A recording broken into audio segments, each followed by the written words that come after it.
कोई auto taxi नहीं मिल रही है, लिफ्ट मिलेगी प्लीज? जाना कहाँ है? थोड़ा आगे कॉस्ट्यूम मार्ग, प्लीज सर। आजा बैठ जा। Thank you so much. Bag में क्या है, छुरा है या बंदूक? दोनों है, एक छोटा चाकू है, एक देसी कट्टा है भरा हुआ। तो तुम कुछ बहाना देखकर गाड़ी रुकवा दोगे, मैं उतरूंगा, तुम उतरोगे, फिर मौका देखकर मुझे मार डालोगे और सब कुछ लूट लोगे, कार भी। प्लान तो यही है। खतरा हमेशा अप्रत्याशित कोनों से आता है। जब हम किसी की मदद करने की सोचते हैं तब हमारे दिमाग में ना तो मदद मांगने वाले के प्रति कोई शक होता है और ना ही जेब में आत्म संरक्षण के लिए कोई हथियार। लेकिन क्या हम मदद मांगने वाले के दिमाग में या बैग में झांक सकते हैं, खासकर तब जब वो कोई अजनबी हो? हम ये कतई नहीं कह रहे कि किसी अजनबी की हेल्प मत करो, लेकिन जो भी करो सतर्क होकर करो। पहले अपनी जिंदगी को महफूज कर लिया जाए, फिर किसी अजनबी की सहायता।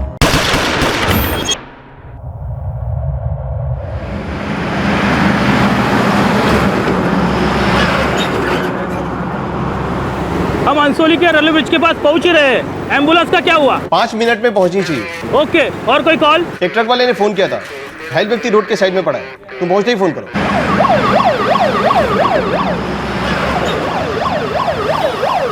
सुभाष पाटिल नाम है, ड्राइविंग लाइसेंस, अंबरनाथ का एड्रेस।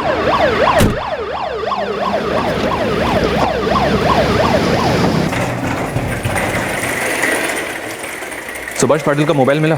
नहीं साहब, आसपास भी ढूंढा, नहीं मिला। डेड ऑन अराइवल, शायद रास्ते में दम तोड़ दिया था।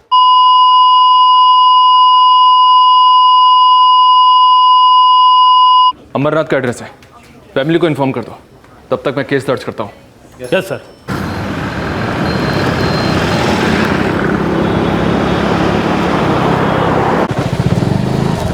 रुक रुक रुक।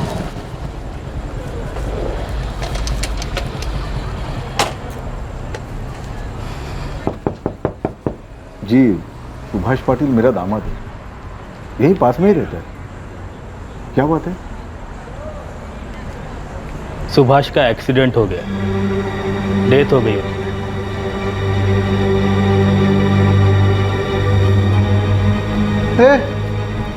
शुभ्रा, काय झालं हो? ये लोग बोल रहे हैं सुभाष का एक्सीडेंट हो गया, वो मर गया।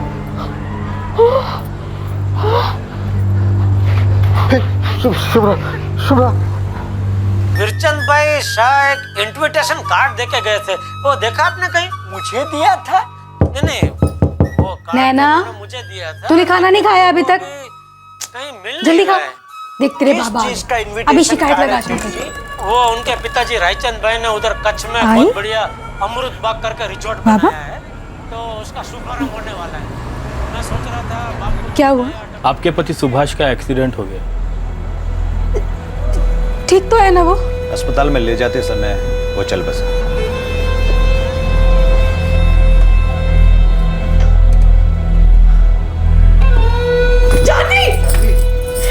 जानवी, मला काय झालं तुला? जानवी उठ, जानवी।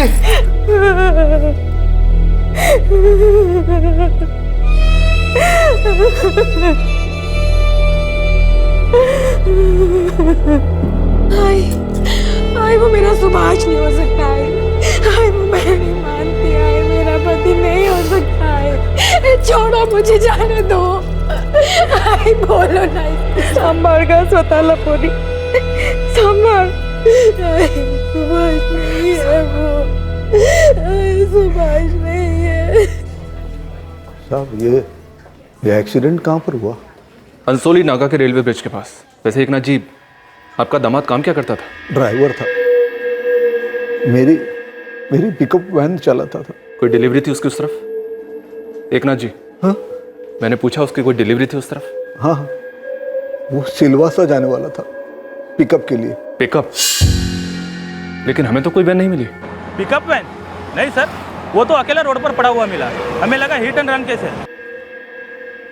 कोई वैन नहीं मिली। ऐसे कैसे हो सकता है साहब? मेरी बात हुई थी सुबह से, शाम को 5:30 बजे। बाबा मैं सिलवासा के लिए निकल रहा हूँ, एक पिकअप मिला है। आता सिलवासा चल रहा है? अरे 5:30 हो रहे, घर लौटते लौटते 1-1:30 बज जाएंगे। बाबा मैं वो चाय की दुकान पे रुका था, वहाँ पे एक पार्टी मिल गई। उन्होंने कहा कि आज के आज ही सिलवासा से प्लाई उठाना है, 2,500 रुपए दे रहे हैं बाबा। ठीक है, तो एक काम कर, पहले जानवी को फोन करके बता देना लेट होगा करके। बाबा आप आई को बोलिए ना जानवी को बोलने के लिए, उसका फोन नहीं लग रहा है। हाँ ठीक है, शुभ्रा चली जाएगी बताने।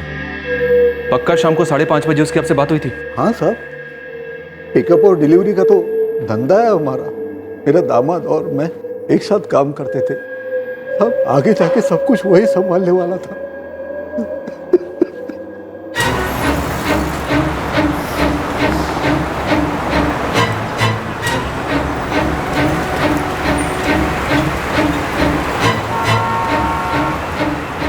सर मोबाइल गायब है, पिकअप वैन भी गायब है। तो इसका मतलब कुछ गड़बड़ है रानाडे।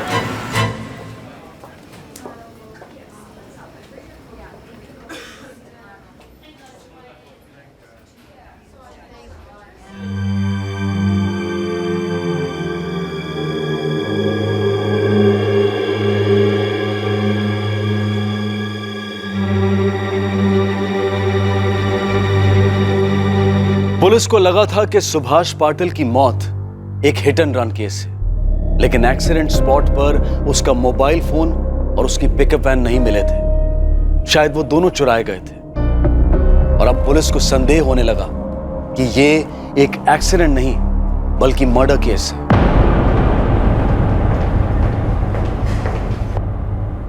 सर जैसे ही मुझे डाउट हुआ कि ये हिट एंड रन का केस नहीं है, मैंने बॉडी को तुरंत पोस्टमार्टम के लिए भेज दिया। Very good Ramakant.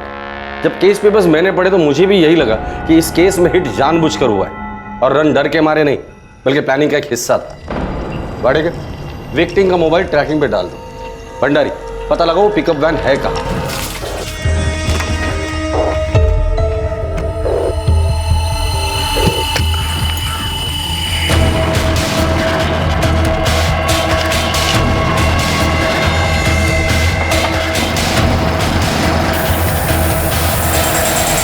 वैसे मुझे लगता है अभी तक तो उस पिकअप वैन का पोस्टमार्टम हो चुका होगा।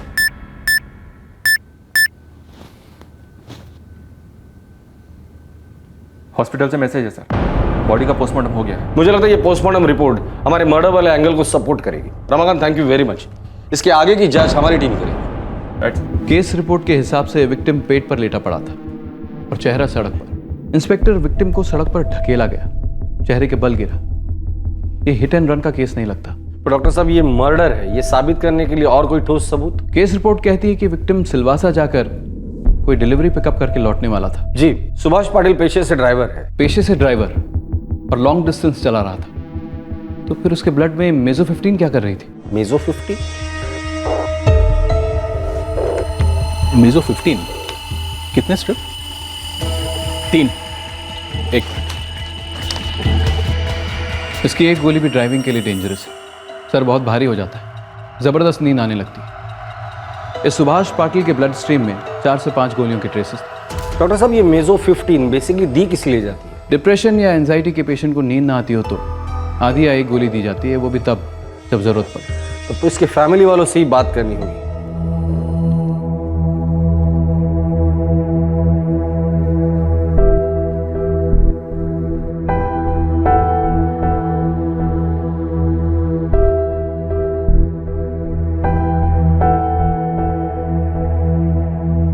सुभाष बिल्कुल ठीक था, और अगर उसे नींद की गोली लेनी थी तो वो ड्राइविंग करते वक्त क्यों लेगा? एकनाथ जी हमें 99% डाउट है कि आपके दामाद सुभाष का मर्डर हुआ है। मर्डर? पर क्यों? आपने कहा था कि 27 तारीख को सुभाष ने आपको फोन किया था। हाँ, 5:30 बजे। आप अंबरनाथ रहते और सुभाष गाड़ी कहां से लेकर आ रहा था? थाने से डिलीवरी करके आ रहा था साहब। 6 बजे तक घर पहुंचने वाला था। लेकिन 5:30 बजे उसने आपको फोन किया और सिलवासा वाली पार्टी के बारे में बोला आपसे। हाँ। और ये पार्टी उसे चाय के दौरान मिली, चाय की दुकान पर। हाँ, बोला तो ऐसे ही था। पर हुआ कुछ और ही होगा एकनाथ जी। ये पार्टी उसे पहले भी मिली हो सकती है, चाय के भी पहले, या शायद उस दिन से भी पहले। बॉडी को फैमिली के हवाले कर दो और सुभाष पाटिल का कॉल रिकॉर्ड निकाला। उसने सिलवासा वाले पार्टी से जरूर बात की हो। जी सर। एकनाथ जी से गाड़ी के फोटो मंगवा लेना। थाना हाईवे के आसपास जितने भी चाय के टपरी वाले हैं सबको सर्कुलेट करो। Right sir. Bhandari ji, van के बारे में सबसे पहले आरटीओ को इन्फॉर्म करो। तब तक तो उसका पोस्टमार्टम भी हुआ होगा। नई जिंदगी नए मालिक के साथ जी रही होगी।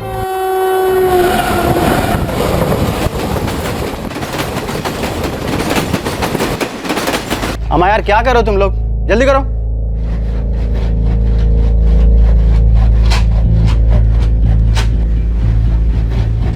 कितने? 15-45 मिनट।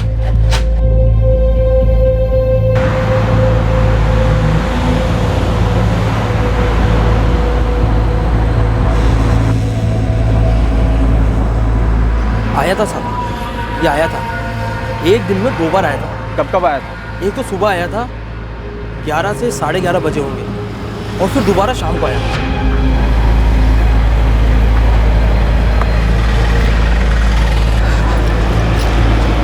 अरे एक चाय देना और अदरक मार के देना। हाँ हाँ बिल्कुल, बैठो। इस आदमी का मर्डर हुआ है। हे राम, उसी दिन हुआ जब यहाँ से निकला, फिर अंसोली नाके के रेलवे ब्रिज के पास मारा गया। साहब मैं सच बोल रहा हूँ, मुझे इसके बारे में कुछ भी नहीं मालूम। उस दिन वो यहाँ किसी के साथ बैठा था, बात कर रहा था किसी के साथ। 2 जन होते तो शायद मैं बता देता। उस दिन आया तो ये अकेला था, उतना पक्का है साहब।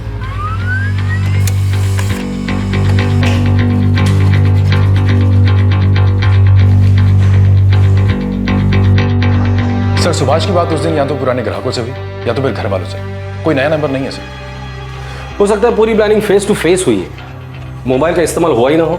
सर अगर बात हुई भी है तो चाय की टपरी पर ही हुई होगी। सुभाष ने लास्ट डिलीवरी थाना वागले स्टेट में की। ऐसा भी तो हो सकता है कि थाना और कल्याण के बीच उसे कोई मिला हो। वागले स्टेट के डिलीवरी पॉइंट पर बात की थी मैंने, पर वहां पर भी किसी को कुछ नहीं पता था। एक काम करो, छोटी सी भी छोटी अगर लीड मिलती है तो उसे टाइट करो, किसी को भी मत छोड़ना, घर वाले, ससुर, बीवी, सबको। सर सुभाष के मोबाइल फोन को IMEI ट्रैकिंग पर डाल दिया है। वाडेकर, स्टेट के सारे पुलिस स्टेशन को इस केस के डिटेल्स भेज दो। पुलिस ऑफिसर चैट ग्रुप में भी ये बात शेयर करो। MP, गुजरात और कर्नाटक उन पुलिस स्टेशन को भी इन्फॉर्म करो। इस सुभाष पाटिल को बड़े धोखे से मारा है। बड़ी प्लानिंग नजर आ रही है मुझे। सर RT और चोरी की गाड़ियों के खबरियों को भी अलर्ट कर दिया मैंने। गुड। अगर ये गाड़ी ट्रेस होती है ना, तो ये खुद ब खुद हमें कातिल तक लेकर जाएगी।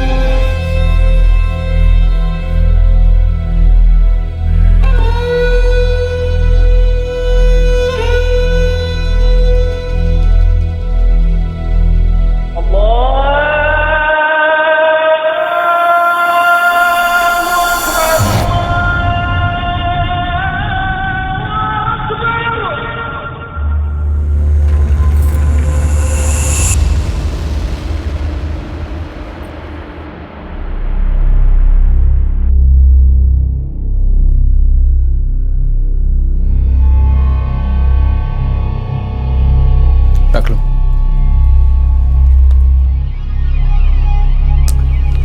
अरे मेरे बेटा, आजो आजो। देखो अब्बू क्या लाए। आजा मेरे बेटा। कैसी लगी? अच्छी। अब्बू सिनेमा जाएंगे? नहीं मेरी जान, फिर कभी। आज अब्बू को वापस जाना है। क्या वापस जाना है? मतलब वापस मुंबई। मजाक कर रहे हो ना? नहीं, पैसे देने आया था, जरूरी काम है। और इससे मेरी जान से मिलने आया था मैं।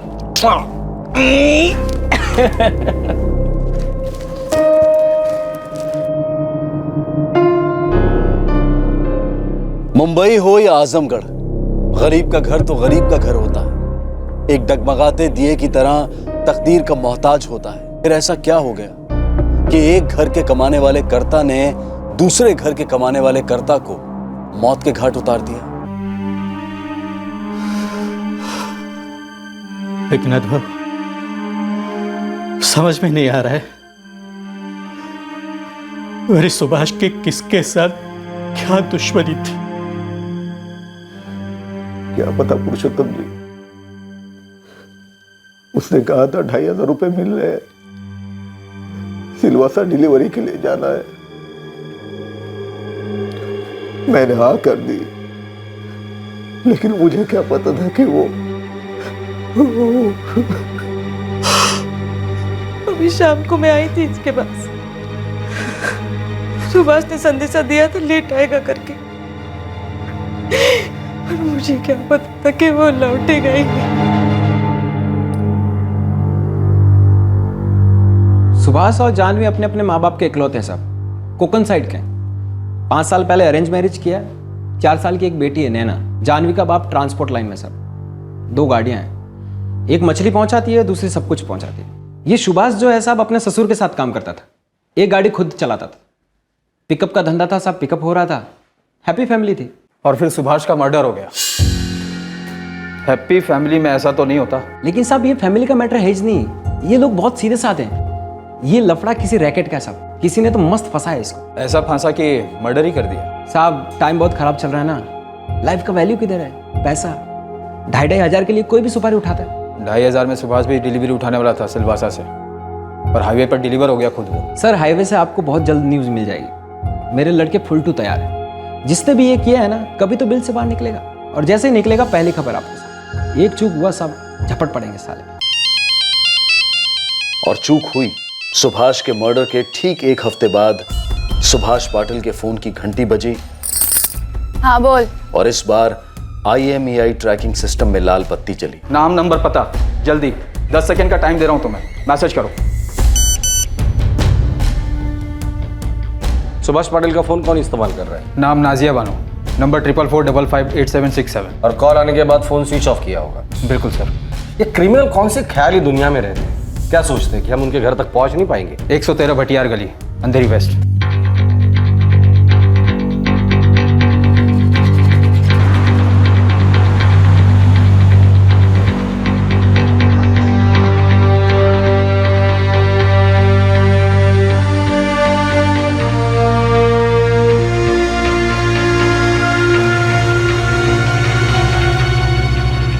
भटियार गली में लगता है 113 नंबर खोली बनी ही नहीं है। साहब 113 नंबर है ही नहीं तो सुनेंगे कैसा? नाजिया बानो, ये नाम कभी सुना है इस इलाके में? साहब लाखों में एक नाम तो है नहीं, ऊपर से चौल है, हजारों लोग रहते हैं, 50 एक नाजिया तो मिलेगी मिलेगी। एड्रेस फर्जी है तो नाम भी शायद फर्जी हो सकता है, लेकिन इंस्ट्रूमेंट में लगा सिम कार्ड शायद फर्जी नाम और एड्रेस के बावजूद असली है। Right sir. वाडेकर, इस नंबर से किए गए और इस नंबर पर आए हुए सारे कॉल्स की कुंडली मुझे चाहिए।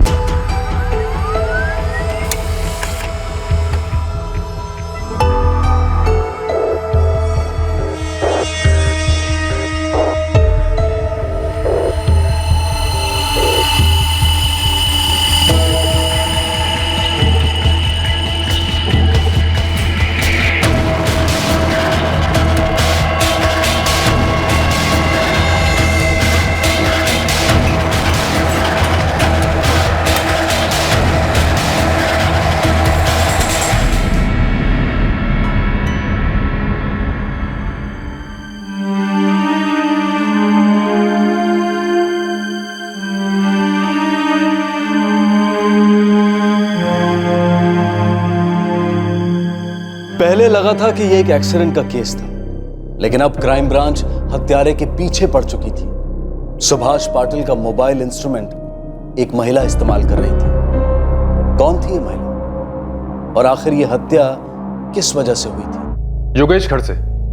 ये लास्ट कॉलर को योगेश खड़से है सर, जिसने इस नंबर पर 4445588767 पर नाजिया बानो को फोन किया था, जो सुभाष पाटिल का इंस्ट्रूमेंट यूज कर रही है। इस योगेश खड़से के फोन्स बराबर नाजिया को आते जाते हैं सर। इस योगेश खड़से से हमें पता चल सकता है कि ये फर्जी एड्रेस वाली नाजिया बानो की असलियत क्या है।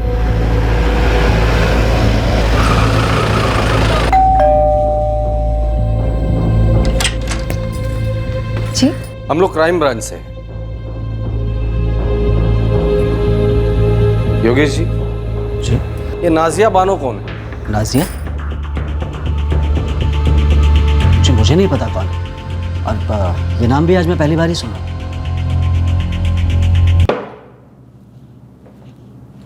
पी ले पी ले पी ले। एक बार मैच शुरू हो जाएगा ना, उसके बाद मैं ड्रिंक का ब्रेक नहीं करूंगा। फिर चाहे बैट टूटे, पैड फटे या बॉल के 2 टुकड़े हो जाए, फिर ये हवालदार रुकेंगे नहीं। पहले बॉल से ही 6-4 6-4 शुरू हो जाएंगे। सर मेरा यकीन कीजिए, सर मुझे सच में नहीं पता कि नाजिया बानो कौन। चल कर लिया यकीन, तेरी बीवी करेगी। महीने के 20-20 दिन उससे बात की है तूने, रात को 1:30 बजे भी कॉल किया उसे। देख योगेश, तू नहीं बोलेगा तो तेरी बीवी बोलेगी। चल तू रहने दे, जा इसके बीवी को बुला। सर ऐसा मत कीजिए प्लीज सर। बोलना तो तुझे पड़ेगा ही योगेश, या तो हमारे हवालदार के 100 घूसे खाकर या अपनी बीवी का एक थप्पड़ खाकर। सर वो प्रोस्टिट्यूट धंधा करती है। कहां से करती है? घर से? जी सर। रहती कहाँ है? जोगेश्वरी, प्लीज सर प्लीज, मेरी बीवी को ये नहीं पता लगना चाहिए कि मैंने क्या किया है। देख, पहले तो हमें उसके पास लेकर जा, हमारा काम हो जाने दो, उसके बाद हम सोचेंगे। तेरी बीवी को बताया जाए या तुझे तेरे तकदीर पर छोड़ा जाए।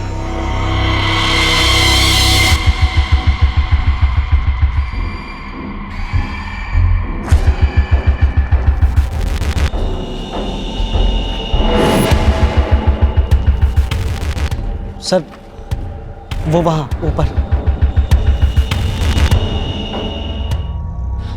सर मैं अब घर जाऊं? इतनी भी क्या जल्दी है? नाजिया बानो से हमारा इंट्रोडक्शन कौन कराएगा? चल आगे चल।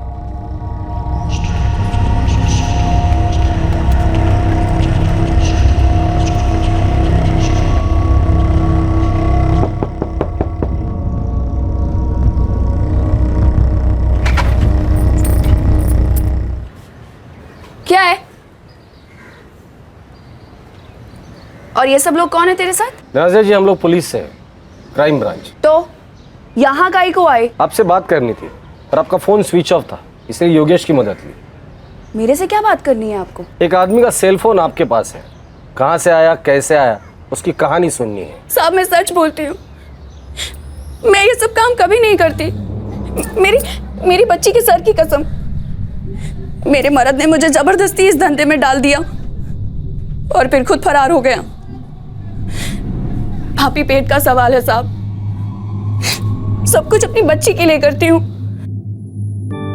देखो नाजिया, तुम्हारी ये कहानी तुम्हारे दिलफेक आशिकों को रुलाती होगी, हमें नहीं, क्योंकि हमारे तो दिल विल होते ही नहीं है। इन शॉर्ट तू पका रही है, बच्ची को अंदर रख के कट टू कट बात करेंगे। जी साहब, जब ये ग्राहक लोग ताप देने लगते हैं तब मैं अपना सिम चेंज करती हूँ 6-6 महीने में। साहब ये वाला भी एक ग्राहक नहीं दिया था। इंस्ट्रूमेंट के साथ दिया था? नहीं साहब, ये इंस्ट्रूमेंट तो किसी दूसरे ग्राहक ने दिया था। ये सुभाष पाटिल तुम्हारा ग्राहक था? क्या साहब, इतने बुरे दिन नहीं आए अभी मेरे जो मैं अपने ग्राहक का नाम याद रखूं। इसको मैंने कभी नहीं देखा साहब। तो इसका फोन तुम्हारे पास कहाँ से आया? ये फोन मेरे को मोइन ने दिया।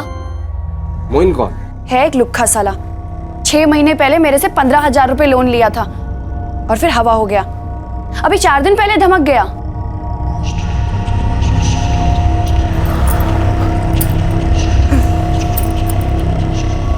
मोइन 6 महीने हो गए हैं। अगले हफ्ते दे दूंगा तेरे 15,000 रुपए। पिछले 4 बार से तू यही बोल रहा है। मैं तेरे को बैठने दी ये सोचकर कि तू मेरा पैसा लौटाएगा। पिछली बार का 4,000, टोटल हुआ 19,000 और आज का मिला के 20,000। टीवी वाली बात मत कर। आलू प्याज 2 रुपए का पुदीना, मजे करने आता हूँ साली, दिमाग का दही नगर।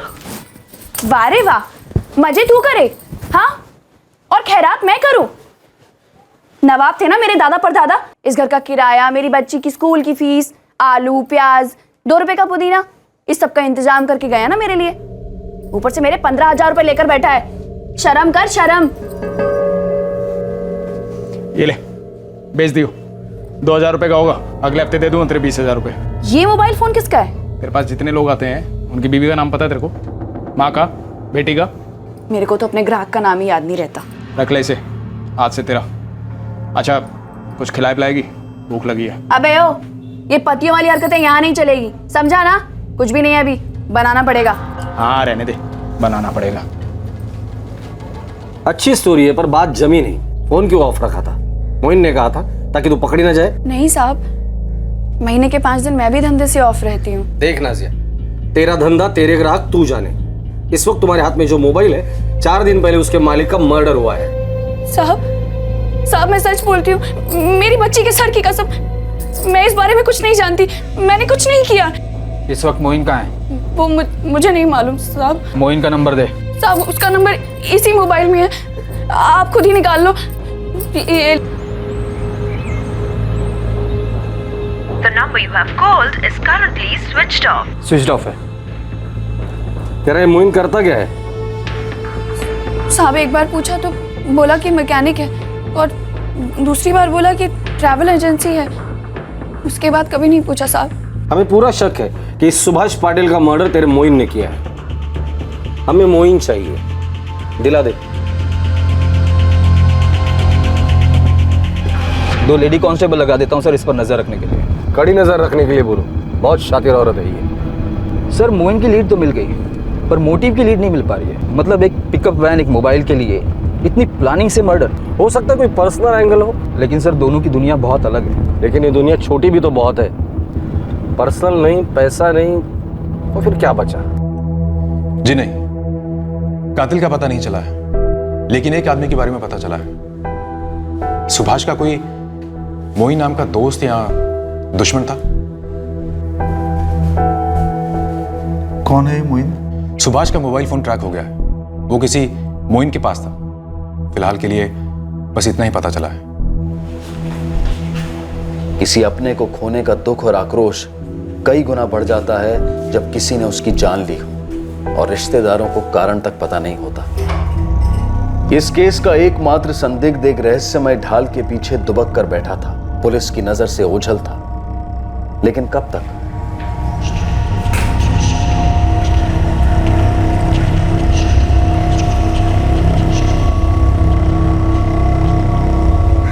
सर, मोइन ने मोबाइल स्विच ऑन कर दिया है।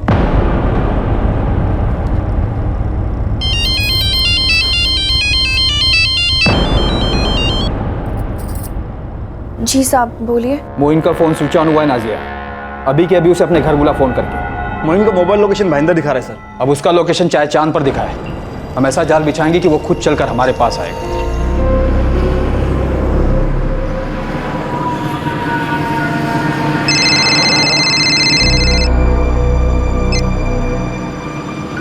हाँ नाजिया, अभी पैसे नहीं आए हैं, आते ही फोन करता हूँ। पैसे नहीं आएंगे तो तू भी नहीं आएगा? अबे ओ, तू कब से सामने से बुलाने लगी? दाल में कुछ काला है क्या? दाल खाए मेरे दुश्मन, मैंने तो आज शाही बिरयानी बनाई है। पिछली बार जब तू आया था तब खाने में कुछ था नहीं, आज बिरयानी बनाई है, सोचा तुझे फोन करूं।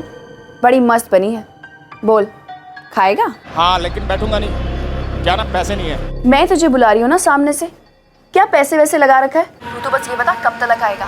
3 बजे तक आऊंगा, चलेगा? हाँ चलेगा, लेकिन ये बीवियों माफिक भूखी नहीं बैठने वाली मैं। हाँ मैं खा रही हूँ, तू आएगा तो तेरे लिए परोस दूंगी। चल रखती हूँ।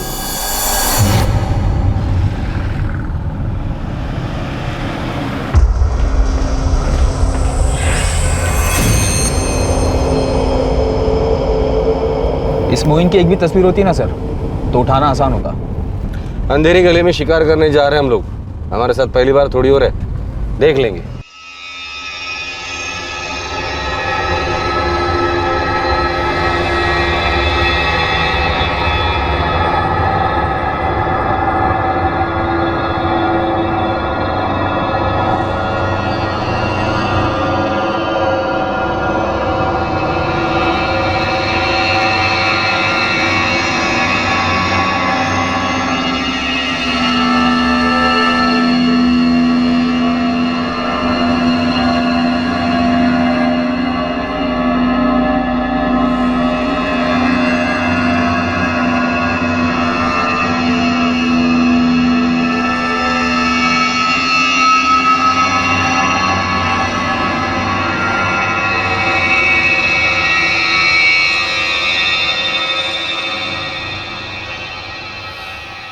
भैया 2 बनारसी लगा दो प्यार से। हाँ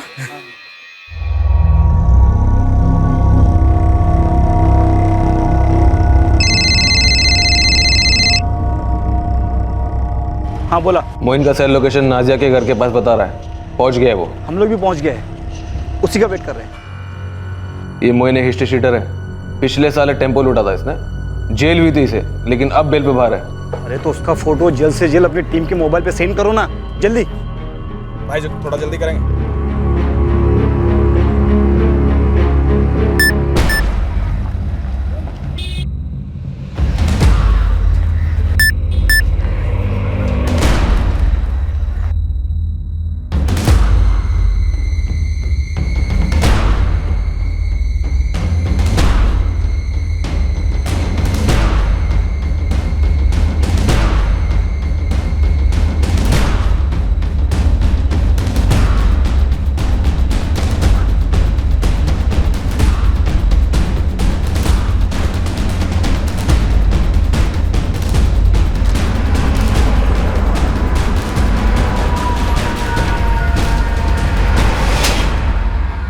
उस दिन अगर मोइन अहमद पुलिस के हाथों नहीं लगता तो शायद दोबारा उसे ऐसे जाल में फांसना बहुत मुश्किल हो जाता। लेकिन पुलिस टीम की प्लानिंग और कोऑर्डिनेशन ऑन द डॉट रहा।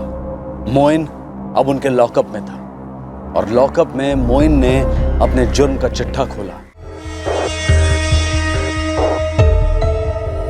2 साल पहले मोइन ने एक टेम्पो लूटा था। टेम्पो ड्राइवर को दवाइयां खिलाकर बेहोश कर दिया गया था। 1 साल बाद मोइन ने एक टूरिस्ट गाड़ी लूट ली थी। वही मोडस ऑपरेंडी अपनाई गई। ड्राइवर को बेहोश कर दिया गया था। मोइन के 2 साथीदार थे। एक था फर्नीचर वाला दानिश सिद्दीकी और दूसरा था मोटर मैकेनिक इमरान पठान।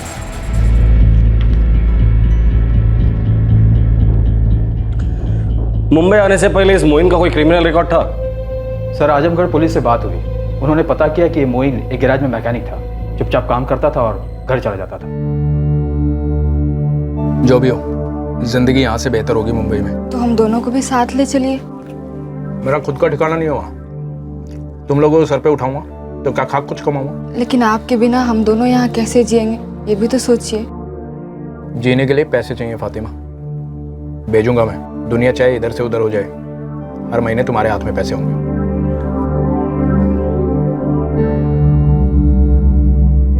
उसी दौरान सुभाष भी ड्राइविंग सीखकर अपने ससुर एकनाथ के साथ काम करने लगा था।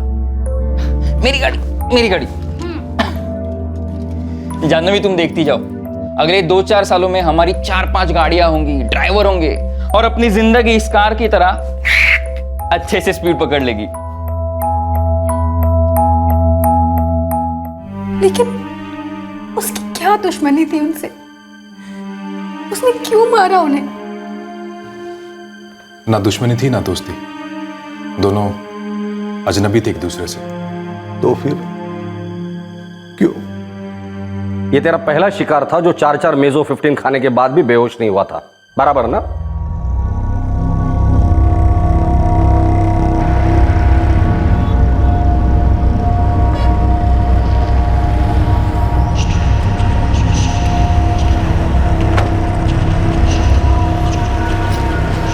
अरे एक चाय देना और अदरक मार के देना। हाँ हाँ बिल्कुल, बैठो। ये सही है। ट्राई मारें? बिल्कुल, ट्राई मारने में अपना क्या बिगड़ेगा।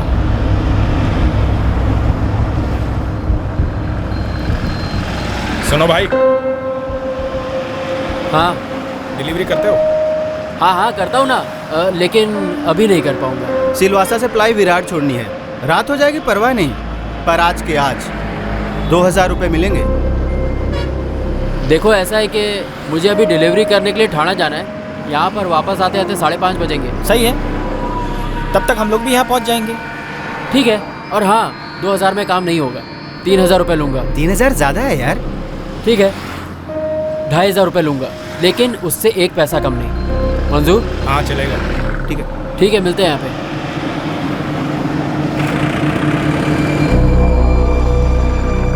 इस गाड़ी के कम से कम 45-50 मिलेंगे। मैं शकूर भाई से बोलता हूँ कि इसको खोलने के लिए तैयार रहे। मैं दवाई का इंतजाम करता हूँ। जाना भी तेरे को ही पड़ेगा मोइन। हाँ हाँ ठीक है। मेजो 15 कितने स्ट्रिप? 3।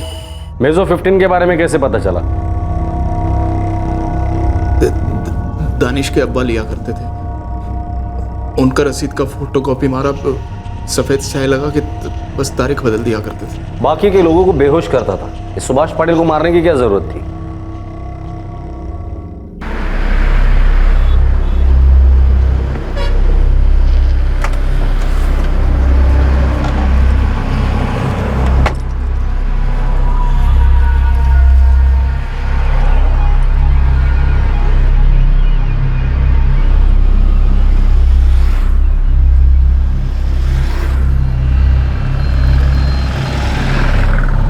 सॉरी भाई, लेट हो गया। अरे आ गए तुम? मुझे लगा तुम आओगे ही नहीं। और बाकी के 2 कहाँ पे हैं? वो काम में अटके हैं। चले? हाँ चलो। आओ।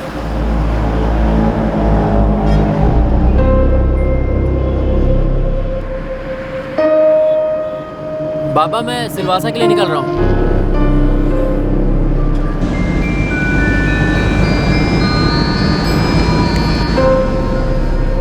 भाई चाय के लिए रोक दो ना कहीं। अरे लेकिन अभी आधे घंटे पहले तो चाय पी थी। भाई मैंने नहीं पी थी ना, लेट हो गया था। रोक दो यार कहीं, बड़ी सुस्ती आ रही है। एक तुम भी मार लेना। ठीक है, रोकता हूँ गाड़ी।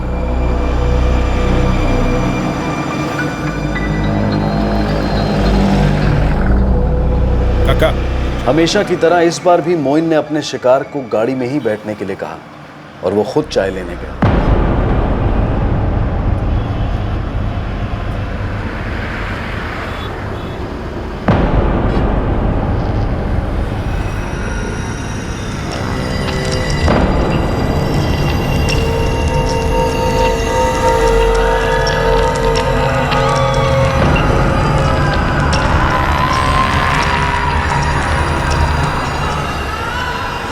और हमेशा की तरह इस शिकार को भी जबरदस्त नींद आने लगी।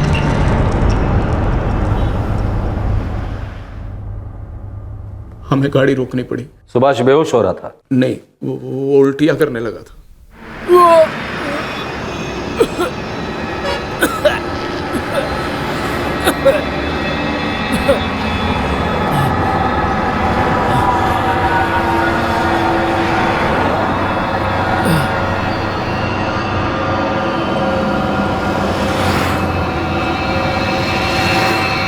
चलो मैं ठीक हूँ, अब चलते हैं। नहीं भाई, कहाँ ठीक हो?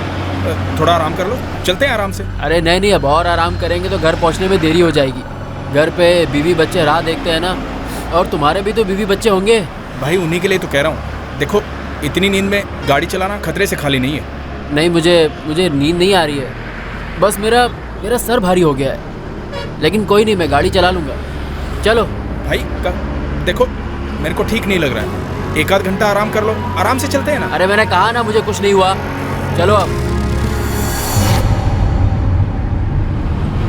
पिछले बार तुम पकड़े गए, सजा हुई, जमानत मिली, फिर वही कांड किया, और इस बार तुम मर्डर। मोइन, एक बार भी दिल या दिमाग में ये ख्याल नहीं आया कि ये भी मेरी तरह एक इंसान है, इसकी भी बीवी बच्चे हैं जो इसका इंतजार कर रहे होंगे, वो बेसहारा हो जाएंगे? मत दो जवाब, अब तुम्हारे पास सोचने के लिए पूरे 14 साल है, और शायद इस बार तुम्हें जमानत भी नहीं मिलेगी।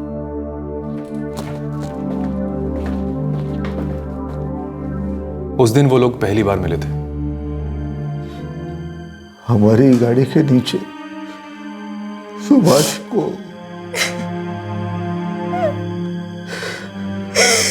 क्या बिगाड़ा था सुभाष ने उसका? मोइन की पत्नी फातिमा की हालत सुभाष की पत्नी जानवी से अलग नहीं थी। पूरी तरह शॉक्ड कि जिंदगी ने ये कैसा क्रूर मोड़ ले लिया, एक झटके में उसे हर तरह से बेसहारा कर दिया।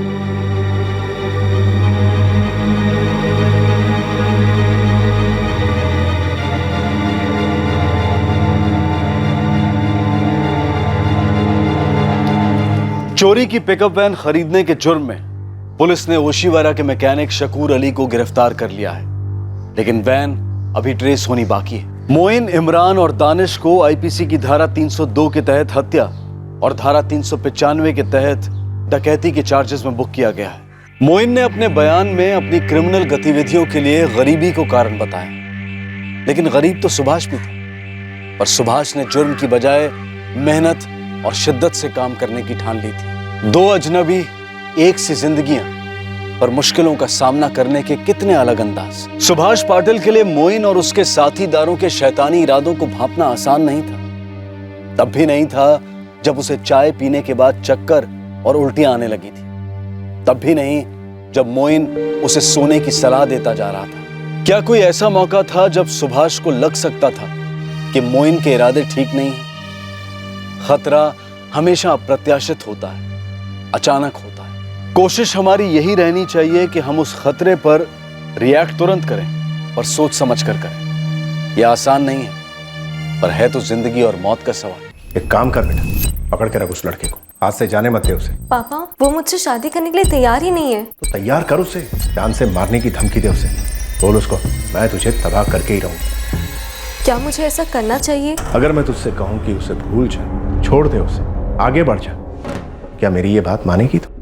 कभी कभी किसी का दिल और दिमाग एक ऐसे विकृत जज्बात का गुलाम बन जाता है कि जहां किसी को खो देने का डर सही और गलत के बीच की लकीर मिटा देता है और साथ में खो जाता है मानसिक संतुलन। और इसी वजह से ना तो समझदार विचार और ना ही समझदार लोग इस उत्तेजित दिमाग को शांत कर पाते हैं। इन हालात में यह बेहद जरूरी हो जाता है कि ऐसे व्यक्ति के करीबी लोग सतर्क रहें उन भावनाओं के सैलाब से जो एक टूटे दिल और घायल दिमाग के अंदर कोलाहल मचाते हैं। और यह कोलाहल एक घातक विस्फोट बनकर कई जिंदगियों को तहस नहस कर सकता है।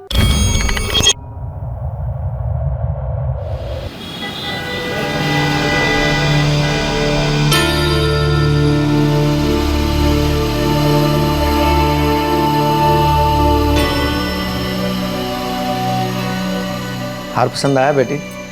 ठीक है। अच्छा प्रीति, तू इस शादी से आलोक से खुश तो है ना? हाँ पापा।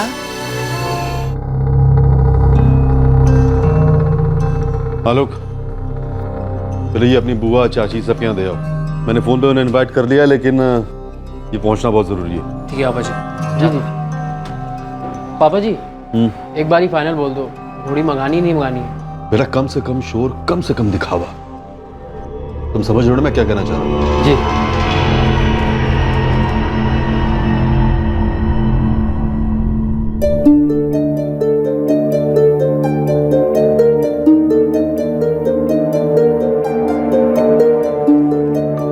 नमिता, नाश्ता तो करके जाओ। पापा बहुत लेट हो गई हूँ, कैंटीन से कुछ खा लूंगी। अरे प्रगति। हाँ पापा, मुझे भी लेट हो रहा है।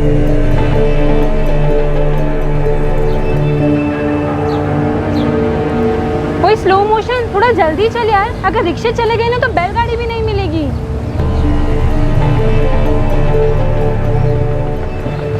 हवा तो शादियों वाली चल रही थी, पर बादल हर किस्म के छा रहे थे। कोई आने वाले मीठे कल के इंतजार में खो रहा था, तो कोई बीते कड़वे कल के मातम में रो रहा था। कुछ रिश्ते बनने जा रहे थे, तो कुछ जिंदगियां बिखरने जा रही थी।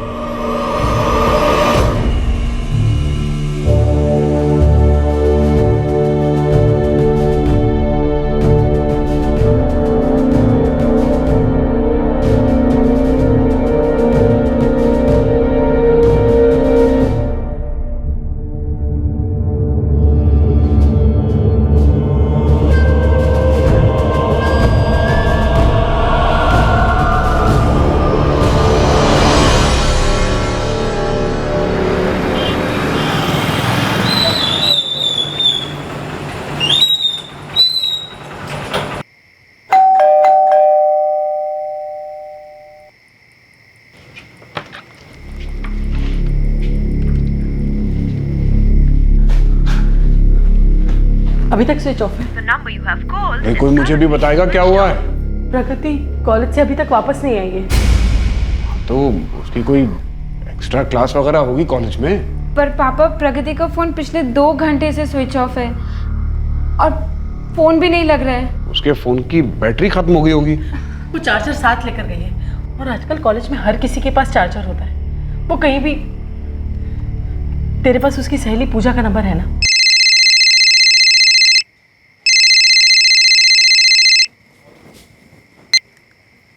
हाँ नमिता दीदी बोलिए। पूजा तू घर पर है? हाँ दीदी, मैं तो घर पे ही हूँ। क्यों, क्या हुआ? प्रगति कहाँ पर है? कहाँ है मतलब? प्रगति कॉलेज से अभी तक घर नहीं लौटी है। ऐसे कैसे? वो दोपहर के 2 बजे निकल चुकी थी कॉलेज से। पर तू जा कहाँ रही है? बस एक छोटा सा काम है, लेकिन इम्पोर्टेंट है। ऐसा कौन सा इम्पोर्टेंट काम है जो तुम मुझे नहीं बता सकती? अरे यार, कल आके बताऊंगी ना। चल बाय। Okay bye. वो किसके साथ गई है, कहाँ पर गई है, कुछ बता कर गई है वो? नहीं, कुछ नहीं बताया दीदी। माँ पूजा कह रही है कि प्रगति कॉलेज से 2 बजे ही निकल गई है किसी काम से, पर कहाँ पर गई है, किसके साथ गई है, उसे भी नहीं पता। कुछ तो सही नहीं है।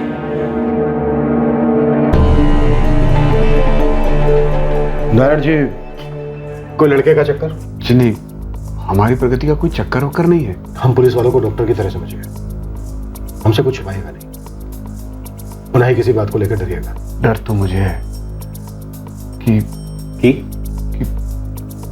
प्रगति के साथ कुछ हुआ ना हो। प्रगति को कुछ कौन करेगा नारायण जी? कोई पहचान वाला?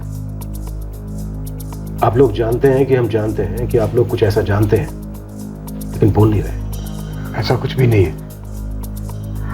हमने सारे रिश्तेदारों, प्रगति की फ्रेंड पूजा, सबको फोन किया, वो वहां पर भी नहीं है। इससे कभी ऐसा नहीं हुआ कि वो बिना बोले चली गई। पर सच तो यही है कि बिना बोले वो कहीं चली गई है, और आप लोग कुछ बोल नहीं रहे। आप लोग के पास कोई फोटो है प्रगति का? हाँ, मेरे पास फोन में है, मैं आपको सेंड करती हूँ। राजपूत, ये फैमिली जब अपना मुंह खोलेगी तब खोलेगी, लेकिन हम अपना खाता खोलते हैं। नाम प्रगति नारायण राठौड़, उम्र 22 साल। एलएमएस कॉलेज से दोपहर 2 बजे निकली थी, उसके बाद से लापता है। हर पेट्रोल टीम को इन्फॉर्म करो, इलाके के सभी हॉस्पिटल्स में चेक करो, सबको फुल अलर्ट पे रखो। फोटोग्राफ्स और बाकी डिटेल सभी थानों में भेजी जा रही है। मुझे डाउट है शायद ये लड़की अपनी मर्जी से किसी के साथ कहीं चली गई। सर, फैमिलीज ये क्यों नहीं समझती कि बात छुपाने से बात और बिगड़ सकती है? राजपूत, इन 3 शब्दों ने न जाने कितने लोगों को खामोश कर रखा है। और ये 3 शब्द हैं, लोग क्या कहेंगे।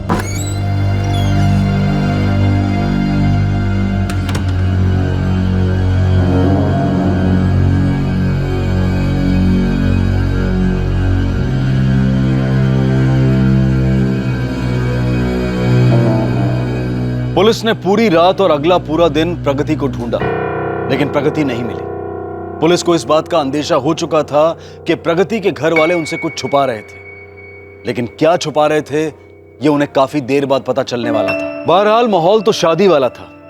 आलोक रघुवंशी प्रीति राणा के साथ विवाह के बंधन में बंध रहा था, लेकिन करीबी बाराती एक खास तनाव में बंधे हुए थे।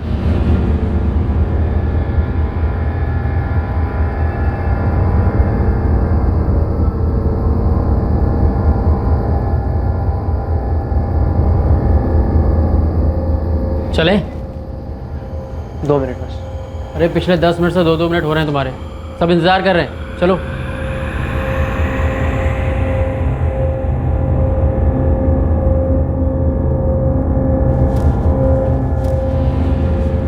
सुनिए, अब हमें चलना चाहिए। हाँ चले बलदेव। हाँ देवर जी, विकास कहीं दिखाई नहीं दे रहा। उसे किसी काम से बाहर भेजा है, आ जाएगा। वो सीधा लड़की वालों के घर पहुंच जाएगा।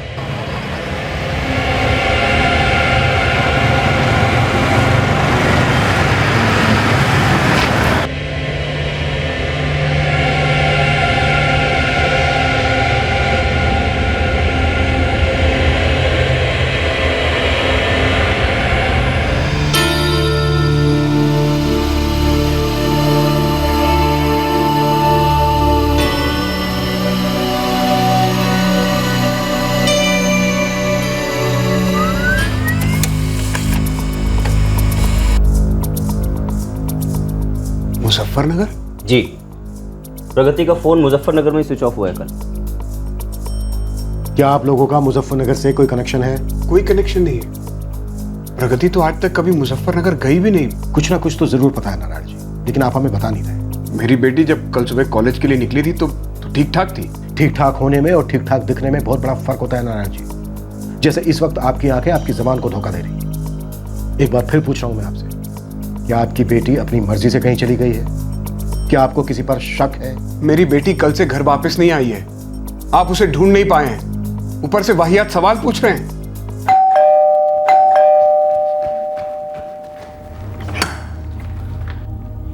पापा, प्रगति कुछ पता चला उसका? कहाँ है प्रगति? इसमें कोई शक नहीं था कि परिवार की दीवारों में कई राज छिपे थे और परिवार वाले एक दूसरे से भी भेद रख रहे थे। प्रगति के पिता नारायण ने 8 मार्च की रात को किसी को फोन कर प्रगति के बारे में पूछताछ की थी।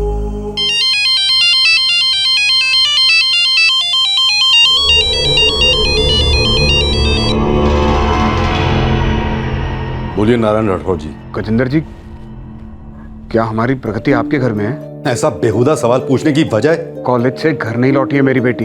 कल मेरे बेटे आलोक की शादी है। टेंशन की कमी नहीं है हमारे घर में भी। आप टेंशन की बात कर रहे हैं? आपके बेटे का घर बस रहा है और यहाँ मेरी बेटी की जिंदगी और इज्जत दोनों खतरे में है। आपकी बेटी मेरे घर पर नहीं है और कुछ।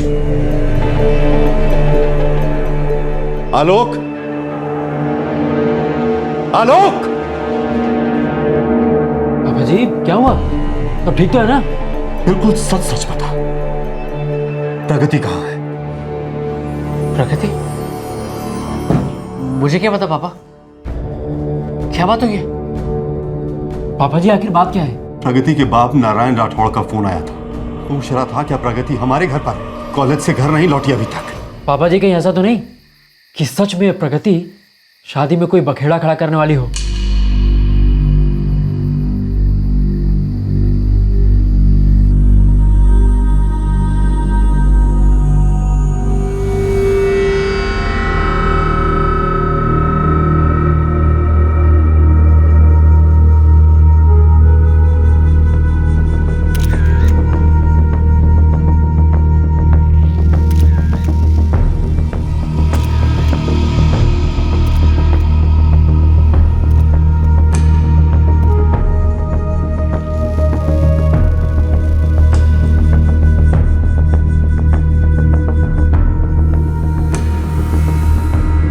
प्रगति की कॉलेज की फ्रेंड का क्या नाम बताया था मिसेस नारायण राठौड़ ने? पूजा सर।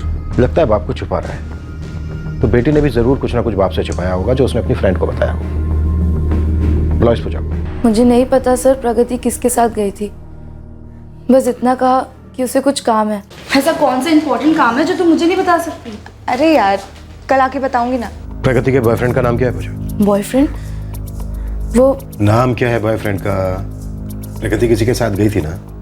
सर उनका तो टूट चुका था। किनका टूट चुका था? प्रगति और आलोक। पूरा नाम? आलोक रघुवंशी। कौन है आलोक रघुवंशी? सर लगभग 9 महीने पहले मुझे एक SMS आया था। UP XX622M गाड़ी का नंबर है, लड़के का नाम आलोक रघुवंशी। तुमने अपनी फ्रेंड को मेरा नाम और कार का नंबर टेक्स्ट कर दिया ना? हाँ तो इतना टेंशन में क्यों? कुछ भी, मैं कोई टेंशन में नहीं। तो फिर अपना नाम क्यों नहीं बता रही हो? क्या करोगे मेरा नाम जानकर?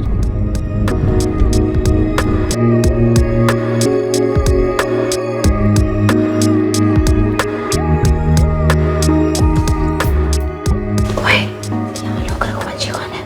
पता नहीं यार। क्या तुम अजीब से SMS कर रहा था यार? मुझे आज घर के बाहर ऑटो नहीं मिल रही थी। ऑटो ऑटो ऑटो ऑटो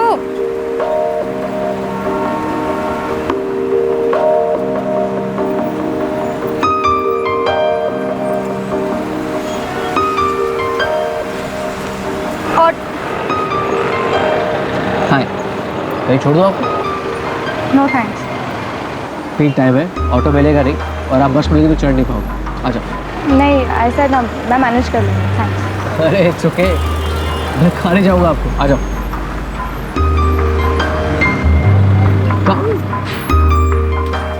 मुझे लेट हो रहा था तो रिस्क लेके बैठ गई उसकी कार और सेफ्टी के लिए उसका कार का नंबर और उसका नाम तुम्हें SMS कर दी। अच्छा ये बता, कार के नंबर प्लेट के साथ उसका नेम प्लेट भी था क्या कार में? Very funny. ऑब्वियसली मैंने पूछा ना, लेकिन अपना नाम नहीं बताया। इनफैक्ट अपने बारे में कुछ भी नहीं बताया। शाबाश, पहली मुलाकात में इतना काफी है। हेलो, ये फर्स्ट और लास्ट मीटिंग थी, समझी? दिखता कैसा है? सेल्फी ली? पूजा पिटेगी, समझी?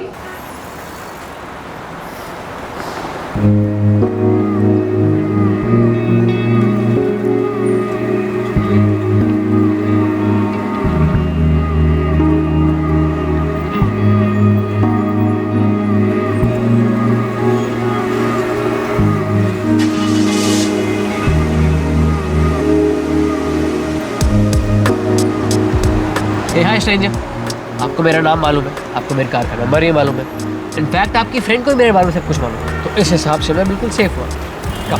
आप जो कर रहे हो ना, इसे स्टॉकिंग कहते हैं, पीछा करना। एक तो मैं सामने से लिफ्ट ऑफर कर रहा हूँ और आप इसे स्टॉकिंग बोल रहे हो। ओह, आप सबके लिए ऐसी फ्री टैक्सी सर्विस देते हैं? और आप सबसे ऐसी टेढ़े मुंह बात करते हो। स्ट्रेंजर, इतना प्यारा फेस है आपका, तो स्माइल करती हो कि नहीं?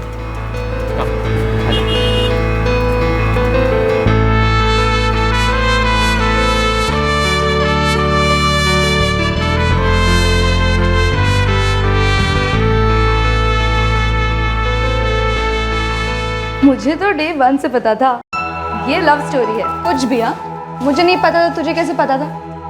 सच कह रही हूँ यार, पहले तो सिर्फ फ्रेंडशिप थी, फिर इमोशंस जागे और बस होते होते हो गया। होते होते हो गया तो फिर टूटा कैसे? पेरेंट्स। उन्हें कब पता चला? 4 महीने पहले। दोनों के घरों में पता चला? हाँ। दोनों के पेरेंट्स अगेंस्ट थे? हाँ। पर दोनों के बीच प्यार अभी भी है, राइट? मुझे नहीं पता सर, बस इतना जानती हूँ कि कल आलोक की शादी हो गई।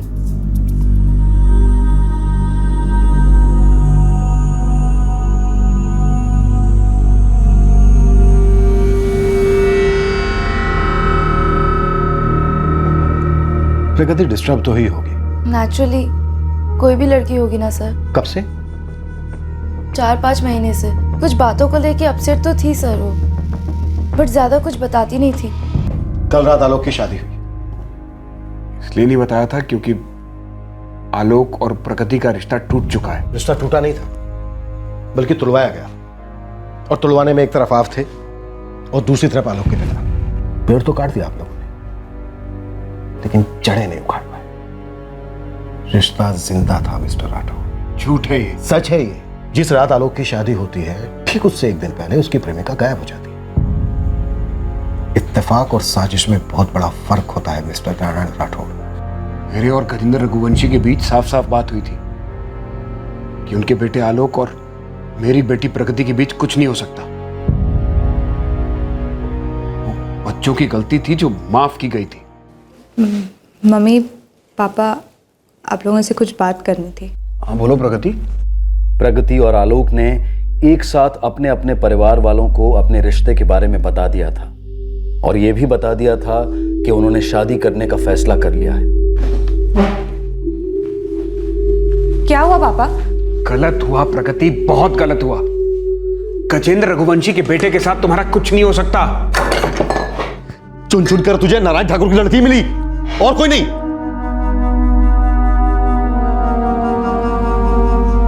क्या खराबी है? हाँ पापा, आलोक पढ़ा लिखा है, डिसेंट है, जॉब भी करता है, और हमारा कास्ट भी एक ही है। हमारे और रघुवंशी परिवार के पुरखों का गांव भी एक ही है, और एक गांव के लड़का लड़की के बीच में सिर्फ एक रिश्ता होता है, राखी का।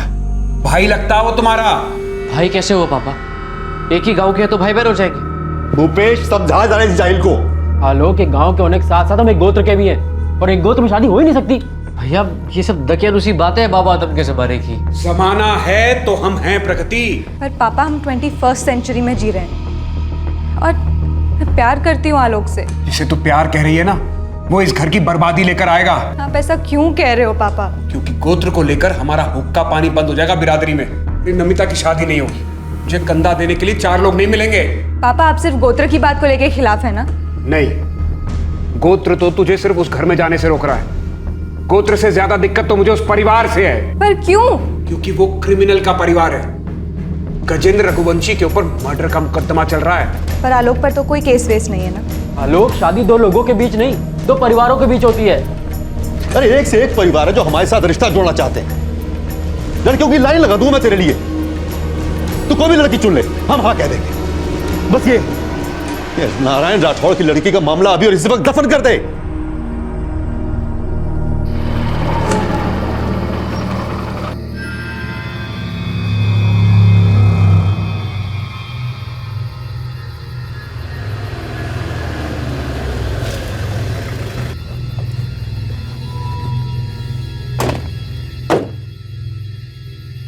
बच्चों से अनजाने में गलती हो गई गजेंद्र जी। आप ठीक कह रहे नारायण जी, हमें भी वही लगता है। शायद गलती हमारी है। परंपराएं और संस्कार ठीक से सिखा नहीं पाए अपने बच्चों को। देर से पर दुरुस्त है नारायण जी। मैंने आलोक को अच्छी तरह समझा दिया है। आप अपनी बेटी का देख लीजिए। उस रात के बाद परसों रात को मेरी गजेंद्र से बात हुई। जब मैंने फोन करके उनसे पूछा कि प्रगति उनके घर में तो नहीं है। एक मिनट, अभी आपने कहा कि आलोक और प्रगति के बीच कुछ नहीं था, रिश्ता टूट चुका था। फिर आपने आलोक के पिता को फोन क्यों किया? क्योंकि आप लोगों ने राग छेड़ा कि उसका कोई चक्कर चल रहा है। बेटी आपकी गायब है, बात आप हमसे छिपा रहे हैं, और विलेन हमें बता रहे हैं। और जहां तक बात है राग छेड़ने की, तो अभी तो हमने उसकी शुरुआत की है मिस्टर राठौड़। अब हर प्रकार का राग चलेगा, आपके नाम का भी। आप मुझ पर शक कर रहे हैं? जी, ऐसा कोई पहली बार नहीं हो रहा है मिस्टर राठौर कि लड़की की, घर की परंपरा की इज्जत रखने के लिए घर की लड़की को जबरदस्ती घर से विदा कर दिया जाता है, और कभी कभी तो दुनिया से।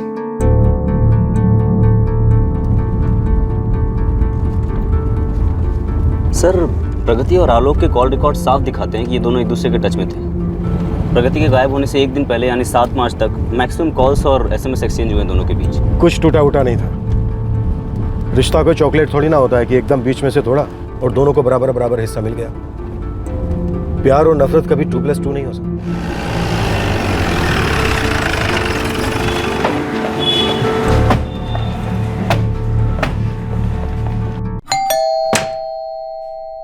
हमें आलोक रघुवंशी से बात करनी है। आलोक तो घर पे नहीं है सर। तो कहीं और होगा। कहाँ है? सर, आप उससे क्यों बात करना चाहते हैं? आप उसे हमसे छिपाना क्यों चाहते हैं? सर जी, हम आलोक को क्यों छुपाने लगे भला? उसकी तो अभी कल ही शादी हुई है। अपनी पत्नी को छोड़ने के लिए मायके गया हुआ वो। कहाँ है आपकी बहू का बेटा? यही पास में है सर। वैसे सर, आप यहाँ प्रगति राठौड़ के केस को लेकर आए हैं। और भी गड़े मुर्दे हैं क्या इस घर में? सर, मैं आपको बता देना चाहता हूँ कि मैंने नारायण राठौड़ को साफ साफ कह दिया था कि उसकी बेटी प्रगति यहाँ नहीं है और आलोक के साथ उसका कोई ताल्लुक नहीं। आपने कहा, उन्होंने सुन लिया, लेकिन ये जरूरी तो नहीं कि वो सच हो। आलोक की शादी हमने बहुत टेंशन में की। उस लड़की प्रगति ने उधम मचा रखी थी हमारी जिंदगी में। किस बात को लेकर? उसने ठान लिया था कि वो किसी भी हाल में आलोक की शादी ना होने देगी। सर, मेरे बेटे ने अपनी तरफ से सब साफ कर दिया था, उसके साथ पूरा रिश्ता खत्म कर दिया था, लेकिन ये लड़की थी कि बस ड्रामे के बाद ड्रामे करती चली जा रही थी। ड्रामे का पर्दा गिरा और लड़की फुर्र से गायब। सर, इसमें हमारा कोई हाथ नहीं। चलो मान लेते हैं आपका कोई हाथ नहीं, पर आलोक का दिल तो है। इसलिए ये सवाल हम उसी से करना चाहते हैं कि अगर रिश्ता टूट गया था तो शादी से 2 दिन पहले उसके और प्रगति के बीच इतने सारे फोन कॉल्स और SMS क्यों? दोनों परिवारों पर खबरी लगा दो और इस आलोक की खबर तो हम खुद लेंगे। जी सर। मुझे डर है कि प्रगति के साथ कहीं कुछ हुआ ना हो, कुछ किया ना गया। उम्मीद करता हूं कि कहीं हमें देर ना होगी।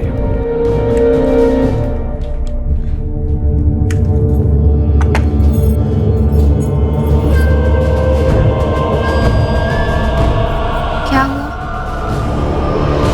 कुछ नहीं, मैं अभी आता हूँ। अरे लेकिन नाश्ता जा कहाँ रहे हैं आप?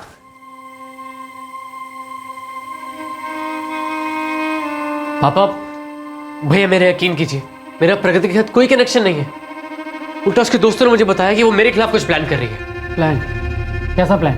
उसने मुझे धमकी दी है कि वो शादी में आके सब कुछ खराब कर देगी, और अगर कुछ भी नहीं हुआ तो क्या आलोक, पूरी बात बोल। तो वो मुझे मार देगी पापा।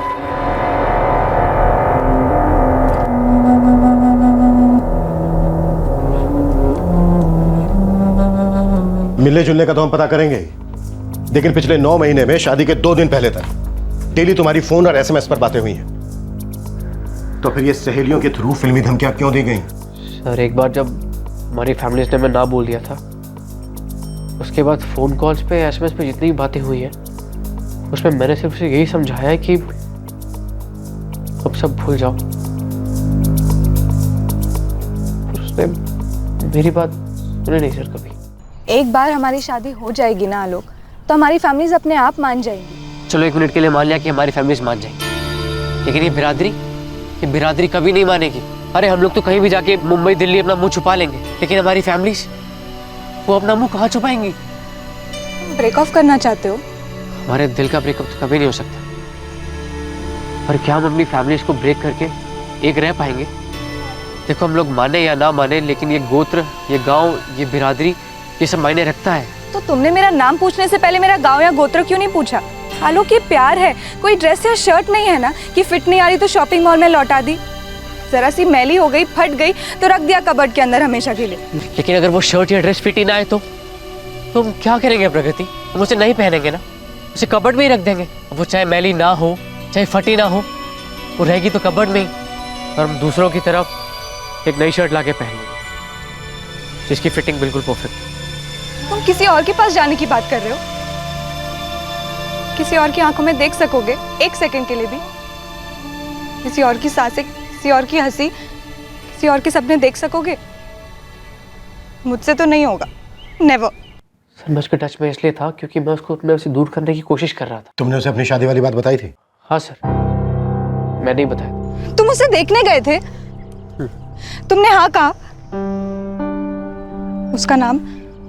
प्रीति राणा। सुंदर है, फैमिली को पसंद है। और तुम्हें? धोखा किया तुमने मेरे साथ। ये सरासर चीटिंग है। प्रकृति, चीटिंग होती तो मैं शादी के बाद बताता रहा। और चीटिंग नहीं होती तो एक बार पकड़ा हुआ हाथ छोड़ के नहीं जाते। यदि तो हमारे हाथ कट जाते, हमारे परिवार बढ़ जाते, हम इतने खुदगर्ज कैसे हो सकते हैं? और हम दोनों के परिवार वाले, ये समाज में हमारे सब खुदगर्ज हो सकते हैं ना? हम तो मायने ही नहीं रखते, पूरी लाइफ रो रो के निकालेंगे क्या? मैं मानता हूँ किस्मत ने हमें बहुत घाव दिए, लेकिन उसको भरने के लिए इतनी बड़ी जिंदगी भी तो दी है ना। चलता, bye, good luck.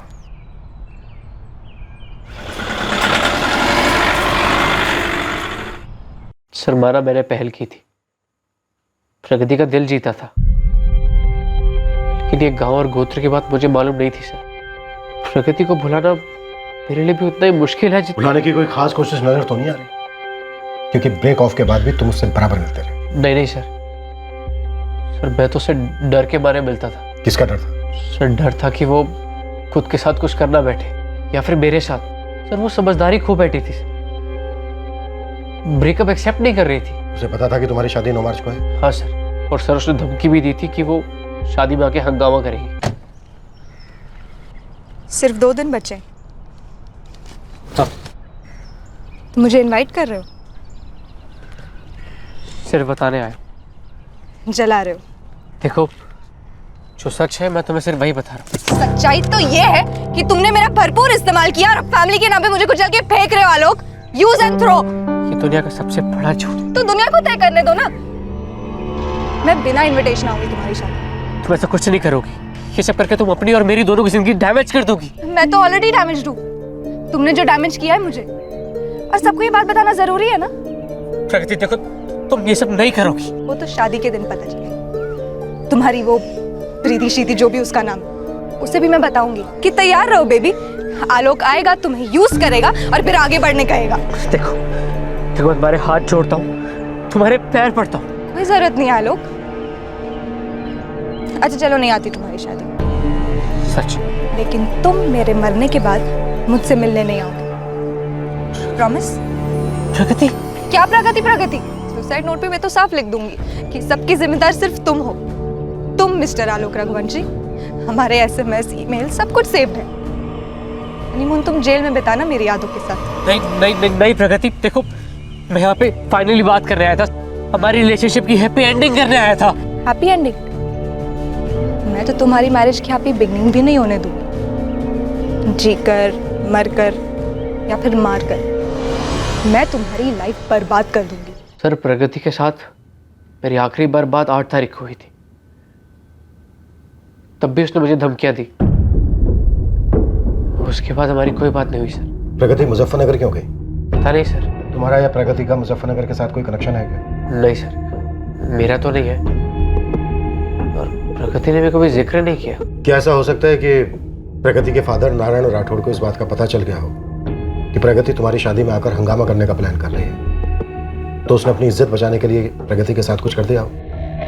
Sorry sir, इस बारे में तो मैं कुछ नहीं बोल सकता हूँ। सुसाइड क्या होगा उसमें? सर मैं बस इतना विश करता हूँ कि वो ऐसा कुछ ना करे, वो अपनी जिंदगी में खुश रहे और मुझे अपनी जिंदगी में खुश रहने दे सर। अतीत के कर्मों के सपोले अक्सर वर्तमान में अपना फन उठाते हैं और अक्सर ये डसते हैं किसी और ही निर्दोष को।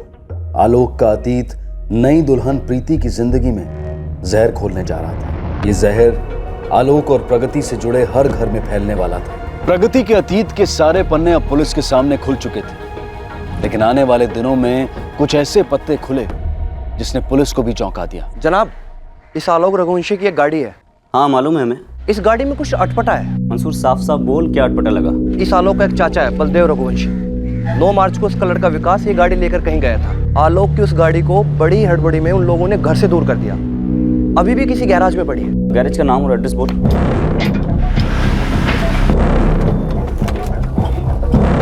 नमस्ते सर। आप यहाँ कैसे?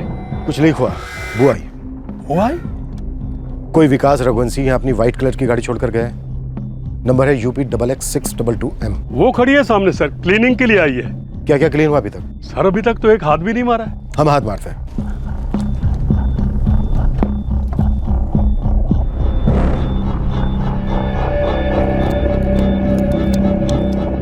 क्या क्या साफ करने के लिए कहा था उसने? सर अंदर से पूरा क्लीन और फुल सर्विस करने को कहा था। विकास को फोन लगाओ, कहो कि गाड़ी रेडी हो गई, आगे ले जाए। ऐसी भी क्या जल्दी थी कि शादी की रात दूल्हे की कार सर्विसिंग के लिए ले गया तू? मुझे कुछ नहीं पता सर, जैसा मेरे पापा और बड़े पापा ने कहा मैंने तो बस वैसा ही किया। लेकिन हमारे सवाल का जवाब नहीं दे रहा है तो।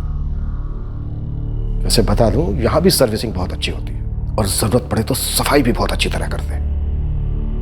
कभी कभी तो पूरी तरह से साफ कर देते हैं। मैं सच कह रहा हूं सर, मुझे कुछ नहीं मालूम। बड़े पापा ने कहा कि अभी के अभी गाड़ी लेके जाओ और साफ करा दे, इसलिए मैं उसे हरप्रीत सिंह के गैराज लेके गया।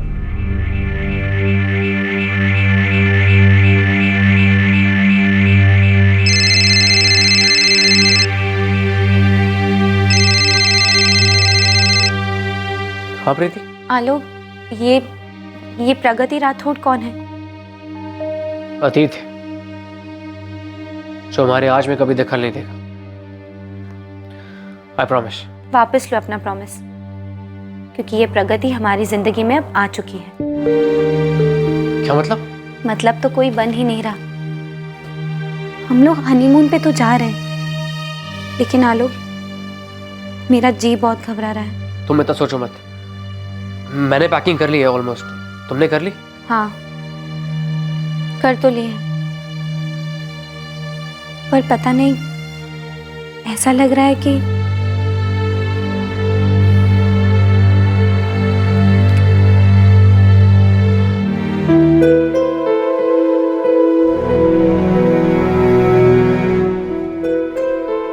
पर तू जा कहाँ रही है? बस एक छोटा सा काम है, लेकिन इम्पोर्टेंट है। 8 मार्च को दोपहर 2 बजे प्रगति ने लेक्चर्स बंक किए और जाकर आलोक से मिली।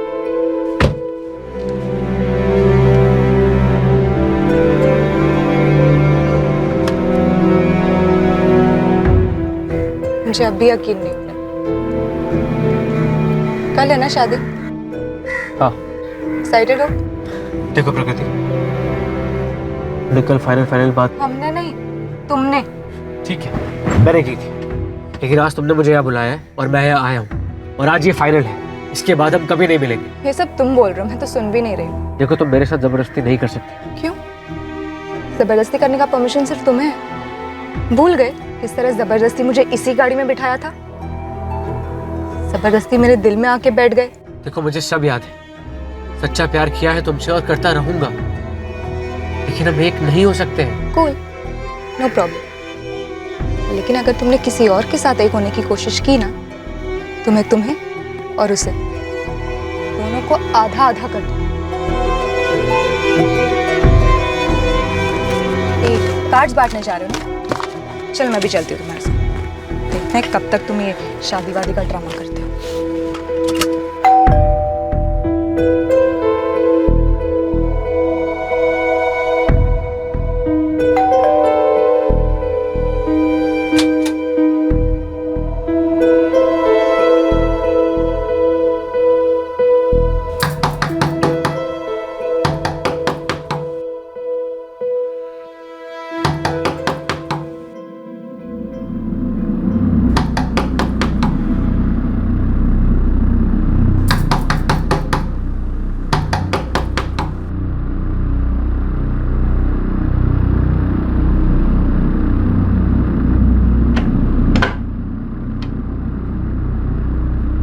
बेटा, बाहर बुलाया तुम्हें, पुलिस आई है। तो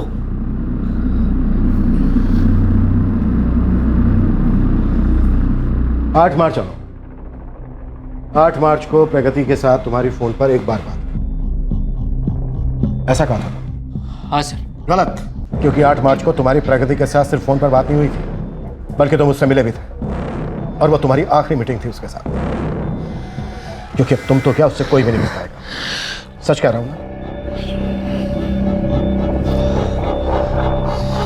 सर वो खून चूस रही थी मेरा। बड़े वो हो तुम्हारी चाची बुआ कितने सारे रिश्तेदारों के घर गए, लेकिन तुमने मेरा कहीं पे भी ढंग से इंट्रो नहीं करवाया। अब बस करो प्रगति। मेरे लिए कुछ बस वस नहीं है आलोक। इनफैक्ट मेरे बस में जो कुछ हो सकेगा ना, मैं सब करूंगी। तुम्हारे और उस प्रीति के पीछे भूत की तरह पड़ जाऊंगी। तुम दोनों की जिंदगियों में ऐसा कोलाहल मचाऊंगी कि एक रात भी चैन से नहीं सो पाऊंगी। गाड़ी सुधरो। नहीं, तुम गाड़ी स्टार्ट करो। सर मैं कंट्रोल से बाहर चला गया था। मुझे मेरी आंखों के सामने मेरी बर्बादी दिखाई दे रही थी सर। मेरी फैमिली की बेइज्जती दिखाई दे रही, प्रीति की हालत दिखाई दे रही थी सर। दिमाग में एक तार से टूट गई थी सर।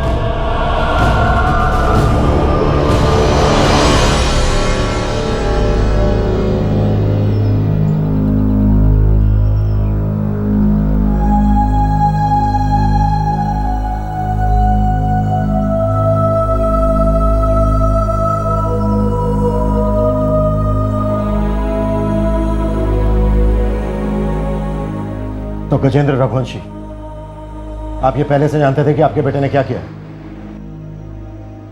8 मार्च की रात को प्रगति के पिता नारायण ने जब आलोक के पिता गजेंद्र को प्रगति की जानकारी के बारे में फोन किया था, उसी रात गजेंद्र को प्रगति की असलियत का पता चल गया था। पापा, भैया, मुझसे गलती हो गई। गलती मतलब? प्रगति से ब्रेकअप के बाद भी मैं प्रगति से मिलता रहा। वो मुझे धमकाती आई है मिलने के लिए। परेशान कर रखा था उसने मुझे। तू जानता है वो कहाँ है? मैंने उसे मार डाला।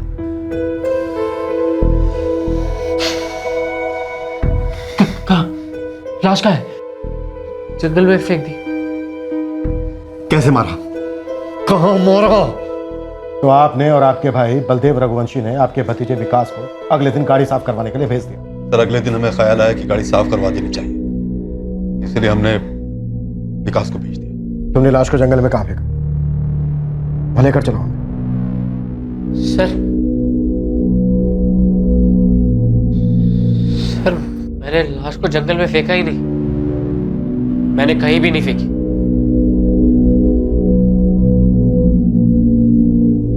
तो फिर लाश कहाँ है?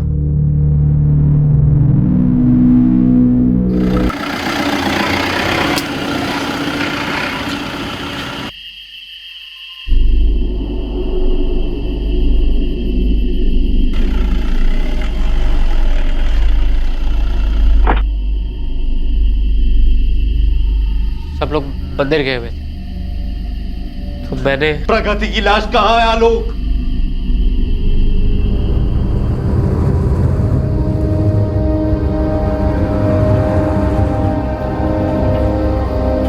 प्रगति की लाश यही है।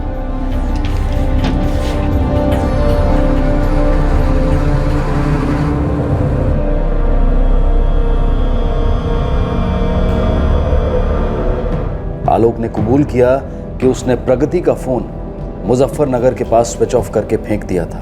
प्रीति, प्रीति दरवाजा खोलो बेटा।